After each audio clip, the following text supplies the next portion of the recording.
as a lot of you have probably figured out by now, that I'm a police officer, and there is a few of us dotted around the room, and obviously my colleague here is in uniform. So well, I'm in plain clothes because I am a detective now. I've been a detective for probably like the last 20 years, and my role has been the really tragic part of knife crime, where I've turned up with my team, and it has been to deal with the fallout and the tragedy when people's lives are lost, or people on intensive care, and people are stabbed, and the families. So that's the really, really unpleasant side of policing. And then quite recently, I was given the opportunity to do a slightly different role. It was the commander at Reading, and I was invited to a meeting about 7 weeks ago in Caversham, and that was about knife crime.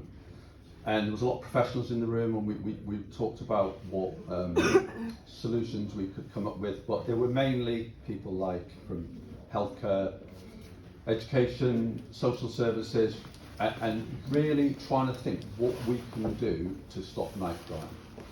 And there was a few ideas, you know, and I chatted with Moses and with Kelly for a long time. Because straight away for me, when I got around the room, I thought, who's going to help me as a police officer to try and stop knife crime? And when I heard Moses talk and Kelvin talk, and I thought straight away, right, I need to speak to these people. And that's when we started talking about amnesty bins. So we managed to get the funding for some amnesty bins around town. Now I know that is only a really, really small thing, and this problem is huge. But events like this is where my colleagues need to come, because this is where we get the best ideas from. And as an organisation, historically, and even now, we still get it wrong. I know we do. The stop search, I know it's a sensitive issue, but believe me, from a police officer point of view, it's not easy. It really isn't easy. But that's what I chose to do, so that's it. I've got to put up with it. So we will never ever get it always right. And one thing that, because I know time's quite tight at the moment, so I don't want to talk too long. One thing I said at this meeting 6 weeks ago, and I'll repeat it because it's just as relevant here. And I actually genuinely hope one day that one of these meetings, no pressure, but we have it in the Medeski Stadium and we're full to the rafters with people who want to start stopping knife crime. Is that? I mean, there is a lot of adults in here, there's a few kids in here. Every single adult in this room, myself included, because I'm here with my daughter who wanted to come along, every single adult who has got any responsibility for any child, whether it's as a school teacher, as a parent, as a guardian, as a relative, you have a responsibility to make sure your child, because these are children, do not walk out that door with a knife. It's as simple as that. And if just that one little difference, if we could all do that, then if we save just one life, all of this is worth it, I think, all of it. Well, thank you so much, and I genuinely want to be a part of this now. Even though I've slightly moved back to my detective side, I want to be a part of this, because I genuinely, I'm towards retirement now, I've had enough of trying to deal with the fallout of yet another young man, because it is mainly young men that is affected, stabbed and lost their lives prematurely. But thank you. Thank you.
Hello, this is Yvonne Yu from Reading Caribbean Express News.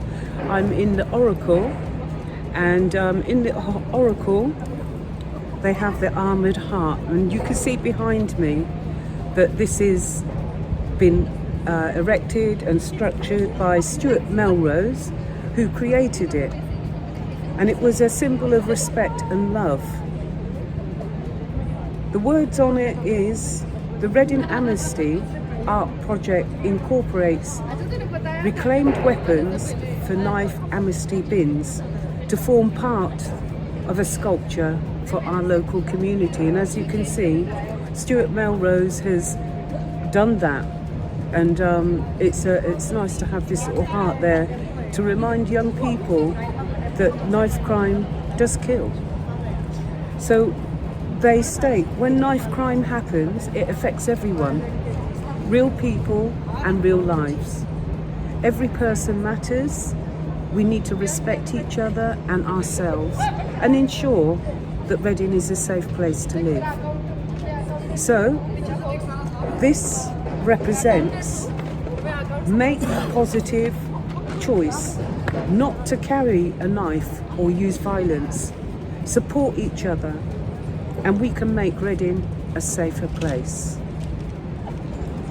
This is Yvonne Yu, outside the Oracle, and I'm signing out.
I'm here today with Sheldon's mum, and she just has a quick message for anybody that is coming today. What would you like to say to them?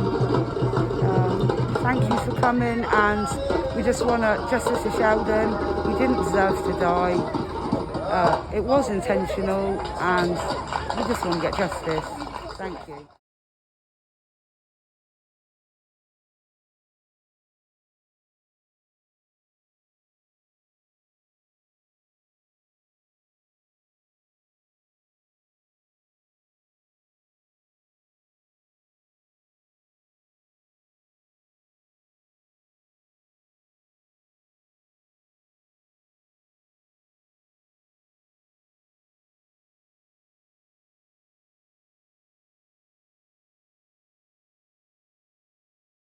Police officers accused of using a racist code word while a teenager lay dying in hospital will not face misconduct charges. Sheldon Lucock died after being hit by a van in Reading last year. An investigation found no evidence that officers intended to cause distress. BBC Radio Berkshire's Brigitte Teta has more. Well, Sheldon Lucock from Tilehurst died last August, 5 days after a road accident. And the Thames Valley Police professional standard investigation that you mentioned, Phil, centred around the period of time when the teenager lay critically ill in hospital.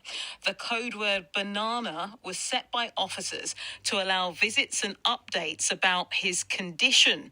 Now, Sheldon's father, Leroy Williams, and mother, Angela Lucock, lodged a complaint. We went to visit Sheldon. We was actually sat in the side room, and a nurse came in and told us that a password had been given for us to access to see Sheldon, and the password was banana, and I didn't give Sheldon's dad the password at all because I didn't want him to feel offended by it, because obviously he is from the Caribbean and we all know what banana is associated with. So I really don't think banana should be used as a password or given it to any child at all for anything. Why did you decide to make a formal complaint? My son was laid there critical, and was they laughing at him while he was laid there critical? I don't know. And that's all that's going through my head now. Was he laid in that bed and they were laughing at his breaks and the way he looked, and because of the colour he was, and that upsets me. Well, Angela and her family believe that the password was inappropriate and a racial slur. However, the Thames Valley Police Professional Standards Department found no evidence the officers intended to cause distress. And what does the report actually say? Well, investigating officer Mick Osborne says the officers involved did not realise that the code word would cause any offence. In fact, PC Hodson told the inquiry the word banana was selected after a conversation with his crewmate who happened to be carrying a taser. Now, he said the word banana was sometimes used by officers to describe tasers due to their shape and colour. Well, I asked Angela what she made of the detail of the report. I believe that it took them 4 months to come up with this story with the password. So they're saying that the password banana is given because they had tasers on them at this point.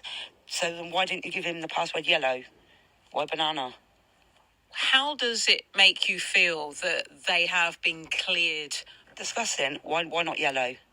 If they're saying that a taser looks like a banana, why not yellow? That was the first thing that would come to my head.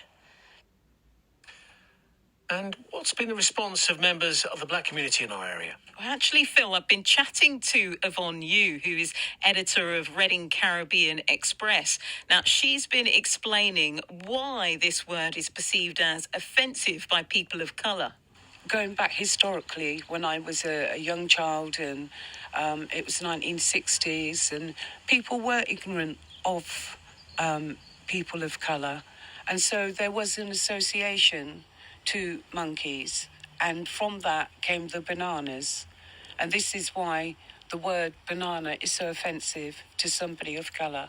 You've only got to look at the football when there are players of colours that play and bananas are thrown onto the pitch. That's the biggest example that I can provide.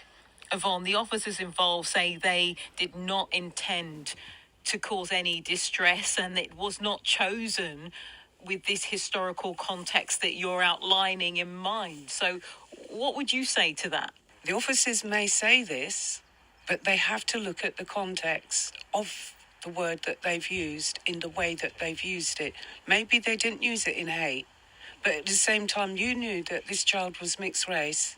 Why have you used that word banana to this young man of colour? Brigitte, how will the findings of the professional standards investigations change police policy going forward? Well, the report actually recommends that Thames Valley Police put in place a new process. So this would require code words to be selected by the control room inspector, and that any words chosen should be taken from a list held by that office. It also suggests that the officers involved undergo reflective practice in order to fully appreciate the consequences of their unintended actions. And I have to say, as a result, Thames Valley Police say that they will review their procedures. All of this, though, Phil, comes as Angela actually prepares to spend the first birthday without her son. He wasn't just a mixed-race child, he was my son. And I've got to live with that the rest of my life. For you, he was just a nobody, but for me, he was my son. Next week is a really important week for you. Tell me why. I can't say next week will be my son's birthday. It's the first one without him, and that's going to be really hard. It's going to be a very hard day. Very hard day. Tell me about how you will be remembering. What will you remember about Sheldon? How special he was. Not just to me, but to everybody. He was so perfect. I just wish he was here. I know I'm not going to get him back. But all we can do now is celebrate his life. Just show him how much he meant to us all. Angela Lucock, mother of Sheldon Lucock, who died after being hit by a van in Reading last year. And more on this story, bbc.co.uk/Berkshire.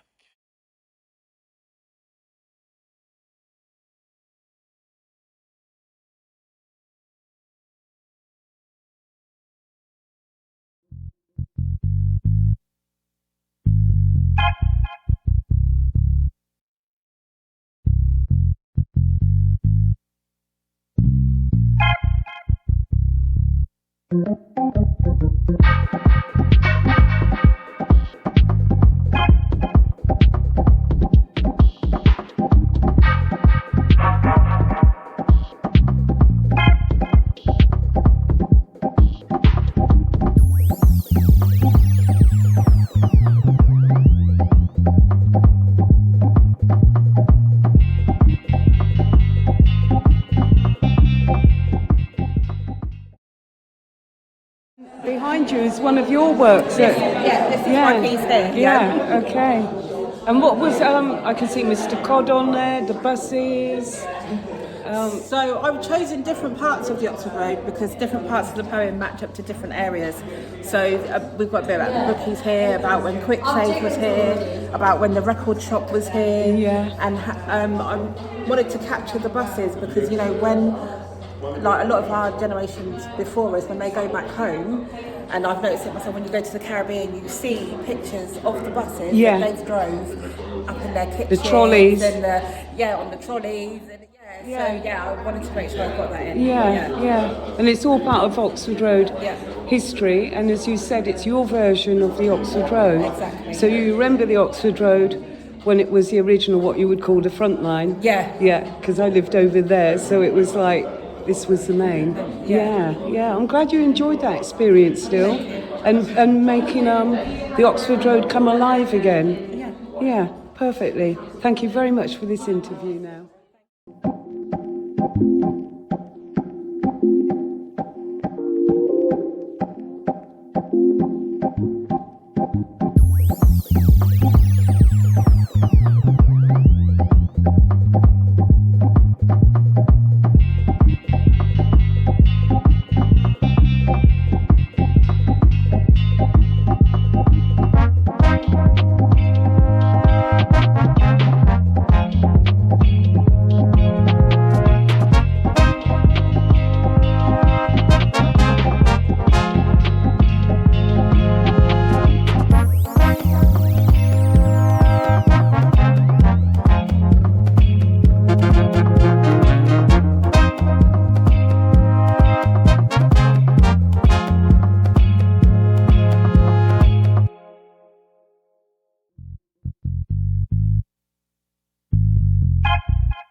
Feel that chain now. So we go swimming. Well, I don't really care what people say. I don't really watch what them want do. Still I got to stick to my girls like glue. Maybe you do like a juggling. Play number 2. All I know is I'm just getting jet. Yeah, all the G's up in my head. All I got is that in my bed to run that real. But now sick of girl, them what them got, they go. One thing me have to tell them not to go.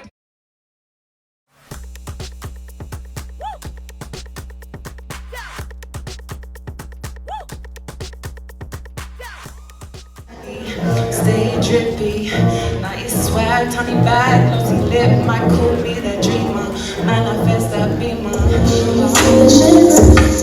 Everything you do to be